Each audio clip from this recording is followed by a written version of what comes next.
We are at the City of Lubbock Cemetery, where we are here to find Buddy Holly's grave, but it should be pretty easy. What I've seen, they have signs that point to where he's at. So let's see if we can find it right away. They actually have a legend, no pun intended, and it lets you know where Buddy Holly's grave is at. Number 4. I'm thinking that I entered through here. I'm hoping I did. So it should be just that way. All right, I'm almost there. I'm actually coming from the back end of it, but I found this pretty interesting, that someone is laid to rest Holly, and he's over there, somewhere over there, and they're Holly, and they're actually, that's how his name is originally spelled. His real name is Holley. He changed it later on to just the Y without the E, but that's interesting. I came in from that way, but I ended up walking that way, all around this way, and then I realized, okay, I looked at the map and I came back through here. But as soon as you enter, and if you go to the right, the first street on the right, it's going to have this sign right here, Buddy Holly gravesite, that will help you find it, and it's going to point you right across to his gravesite. So this is surreal. I'm actually at the Buddy Holly gravesite in loving memory of our own Buddy Holly, September 7th, 1936 to February 3rd, 1959. And usually people leave guitar picks. I don't see any right now. They probably cleaned it up, or after the snowstorm. A bunch of glasses. People leaving their glasses, you know, because of his trademark glasses. Oh, that might be oh yeah, there's the guitar picks.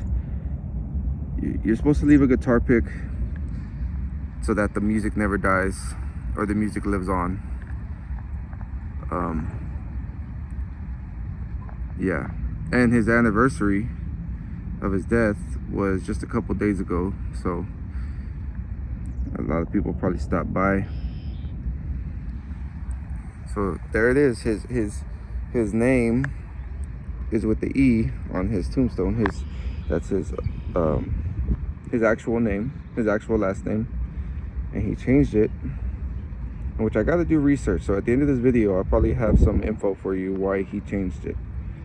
So I actually did a quick Google search, and it said he changed his name. His name was Charles Holly, and he changed his name from the E to the Y because of a clerical error on his contract with Decca Records. They misspelled his last name, and he actually liked how it looked and how it sounded, which was the same, I'm sure, but he just loved the way it looked, and that's why he changed it to without the E. But at his grave, they kept the E, so it's pretty awesome. And right next to him is his father, Lawrence, who died in 1985, 4 years before I was born, and his mom, Ella P. Holly, which was born which died a year after I was born. So they are all right next to each other.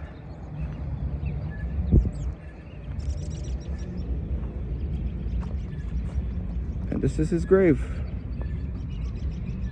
Really easy to find compared to other celebrity graves.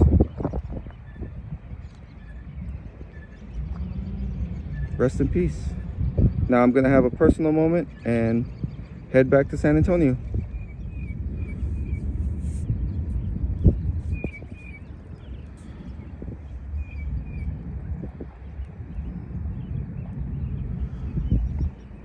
All right, let's head back to the truck and let's do my final thoughts.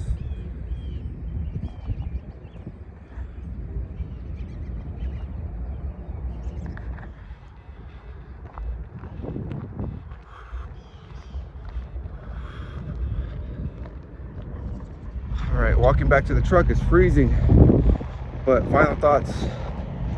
It was surreal to be playing That'll Be the Day as I'm walking through the cemetery, as I find his grave. And you know, I was never one to listen to his music, which I'm pretty sure most of us, you know, we're already, you know, his listeners already either have passed on or there's not that many left. But you know, they say legends live on.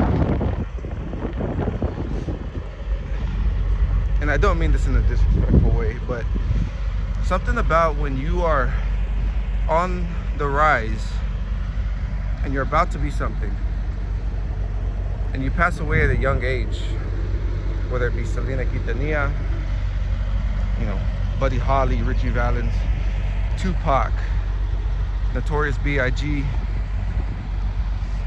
you get immortalized, you know, because I guess it's the whole, what could they have been? What would they have done? When you die at your peak and you still have so much life ahead of you, you get immortalized and your legend lives on. I can't believe he passed away in 1959 and here I am, I'm still researching him and finding his spots. Crazy.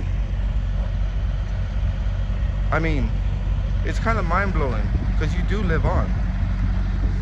Just like Michael Jackson or anybody else. It's kind of mind-blowing that you could live forever through people, through your legend. Good or bad, you know? But that concludes my Buddy Holly tour. There was a lot to see, and I didn't even see everything. I need to go to the museum one day. Hopefully I could do that in the next few weeks or so, or in a month or two.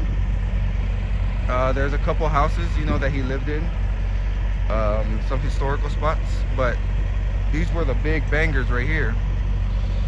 And RIP to Buddy Holly, and this was an awesome experience.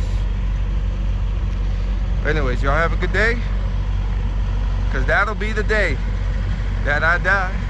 That song's in my head now. Because that'll be the day that I die. I'm gonna listen to that the whole way back. I already know me. I know me. Once I like a song, I listen to it the whole way back. Y'all have a good day. Left off.